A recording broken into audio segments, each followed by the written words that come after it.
Question simplify करेंगे जी।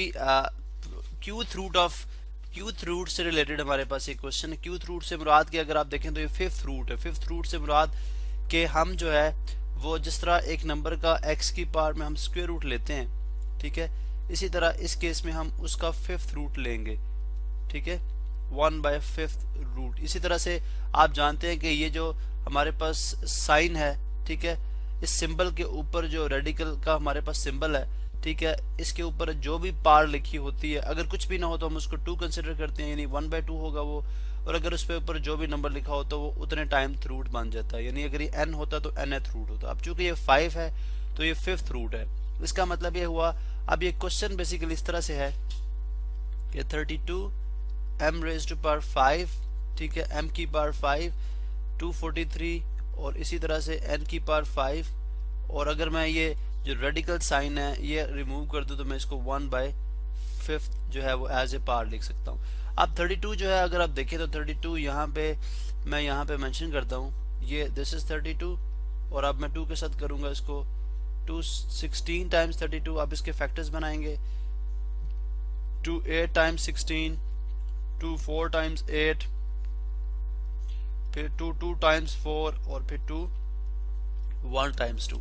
तो यहाँ पे अगर आप देखें तो 2 के जो है 2 के जो फैक्टर्स बने हैं, ठीक है, वो हैं कितने हैं, 2 5 टाइम्स हमारे पास आ रहा है। तो मैं यहाँ पे लिख दूंगा 2 multiply by 2 multiply by 2 multiply by, चलें एक दफ़ा हम यहाँ पे भी लिख लेते हैं स्पेस की वजह से, तो ये 2 मल्टीप्लाई और इसी तरह m रेज टू पावर 5 आ गया।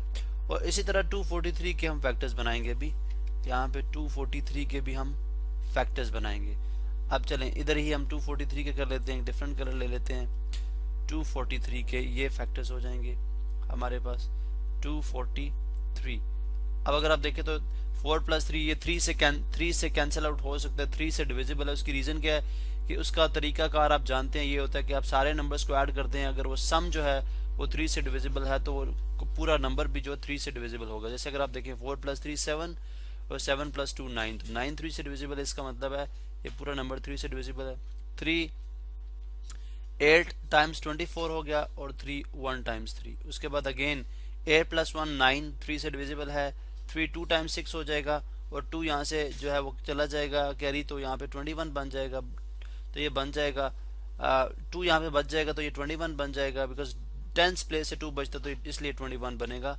और 3 7 टाइम्स 21, उसके बाद 3 के साथ कर लें 3 9 टाइम्स 27, अगेन 3 के साथ ये आ गया 3 3 टाइम्स 9, उसके बाद अगेन 3 के साथ और 3 1 टाइम्स 3। तो आपने देखा 3 भी हमारे पास 243 के भी जो मल्टीपल्स आए हैं हमारे पास वो भी कितने हैं 3 आ रहा है, लेकिन वो भी 5 टाइम्स ही आ रहा है। तो यहाँ पे हम लिख देंगे 3 मल्टीप्लाई बाय 3 मल्टीप्लाई बाय 3, इस तरह मल्टीप्लाई बाय 3 मल्टीप्लाई बाय 3 इंटू n रेज टू पावर 5।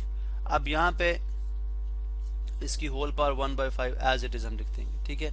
अब नेक्स्ट स्टेप हमारे पास क्या होगा, इस केस में हम देखेंगे जी कि 2 की पावर यहाँ पे 1 है, यहाँ पे 1 है, यहाँ पे किसी नंबर की पावर अगर कुछ भी ना हो तो इसका मतलब है वो पावर 1 है। इसी तरह 3 की पावर भी यहाँ पे 1 1 के तौर पे आ रही है। अब 2 की पावर आप जानते हैं जब नंबर्स मल्टीप्लाई होते हैं, ठीक है, और ये क्या, ये बेस है और ये एक्सपोनेंट, अगर बेसिस सेम हो तो मल्टीप्लीकेशन की सूरत में एक्सपोनेंट जो आपस में ऐड हो जाते हैं, तो ये बन जाएगा 2 रेज टू पावर, क्यों, बिकॉज 2 2 बेस है इन सब की, और 1 + 1 2, 2 + 1 3, 3 + 1 4, 4 + 1 5, तो बन जाएगा 2 रेज टू पावर 5। या अगर मैं सिंपली लिखना चाहूँ तो 2 कितने टाइम्स आ रहा है इन सादा लफ्जों में, 2 5 टाइम्स आ रहा है, ठीक है, बिकॉज सारा 2 है हमारे पास तो इसलिए 2 की पावर 5 लिख दी।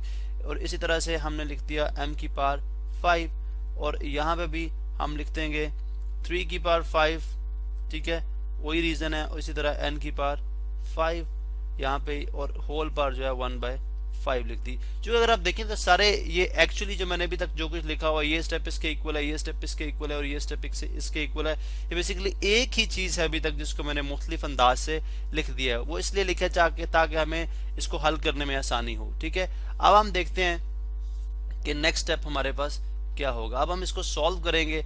आपने लॉज ऑफ एक्सपोनेंट्स जो है वो लॉज ऑफ जो है हमने क्यूथ रूट के जो हमारे पास रैशनल जब हमारे पास एक्सपोनेंट होता है तो उस केस में हमने जो है इस चीज़ को स्टडी किया कि उसके क्या लॉज हैं। वो ये होता है जी कि अगर हमारे पास 2 रेज़ टू पावर 5 और m रेज़ टू पावर 5 है और इनकी होल पावर 1/5 है तो हम सब की पावर अलग अलग कर सकते हैं। हम जनरली इस तरह भी कर सकते हैं, इसका जो है वो रिवर्स मेथड ये हो सकता है, 2 की पावर भी 5 है और m की पावर भी 5 है, तो हम इन दोनों को 2m की पावर 5 कर लेते हैं। और इसी तरह 3 की पावर भी 5 है और n की पावर भी 5 है, तो 3n की पावर 5 कर लेते हैं। ये एग्जैक्टली उसी तरह एक्सपेरिमेंट के केस में जैसे हम करते हैं एक्स वाई का स्क्वायर होल किसके इक्वल होता है, एक्स स्क्वायर वाई स्क्वायर के इक्वल होता है, और अगर रिवर्स कर लिया जाए तो एक्स वाई होल स्क्वायर हो जाएगा।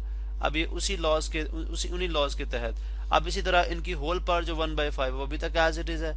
अब हमने क्या करना है, अब आप जानते हैं कि जो अगर x और y की पावर 1/n हो तो x की पावर n अलग से ली जा सकती है और y की पावर n अलग से ली जा सकती है। अगर अलग अलग हो तो हम उसको कंबाइन कर लेते हैं। अब चूंकि हम कंबाइन कर रहे हैं, यहाँ पे 2m न्यूमरेटर में भी पावर जो है 5 है, डिनोमिनेटर में भी 5 है, तो हम इसको भी कंबाइन कर लेते हैं। बन जाएगा 2m/3n की पावर 5।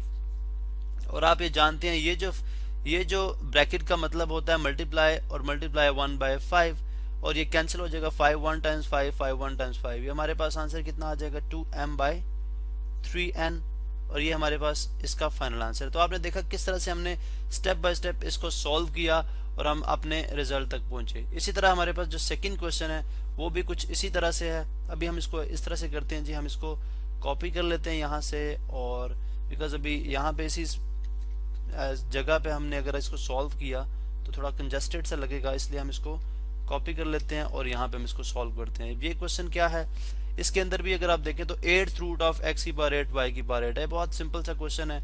अगर आप देखें तो x की पावर 8 y की पावर 8, अगर हम इसको x y की पावर होल 8 कर ले तो हम लिख सकते हैं, मैं जस्ट लाइक शॉर्ट स्टेप्स में कर रहा हूँ, और ये होल पावर 1/8 बिकॉज हमने उसको पिछले क्वेश्चन को हमने डिटेल में देख लिया। ठीक है, अब एक्चुअली हमने x y की पावर होल 8 कर ली, और ये जो 8th रूट था यानी जो रेडिकल फॉर्म थी उसको मैंने एक्सपोनेंशियल फॉर्म में कर लिया।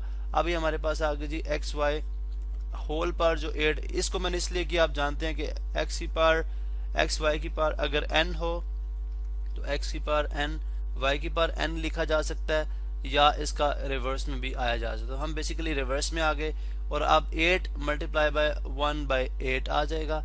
8 1 टाइम्स 8 और 8 1 टाइम्स 8, हमारे पास जस्ट कितना आंसर आ जाएगा एक्स वाई। तो ये आपने देखा किस तरह से हमने जो क्यूथ रूट ऑफ x थे या nth रूट भी हम इसको बोलते हैं, उससे रिलेटेड जो प्रॉब्लम्स थी हमने उनको सॉल्व किया।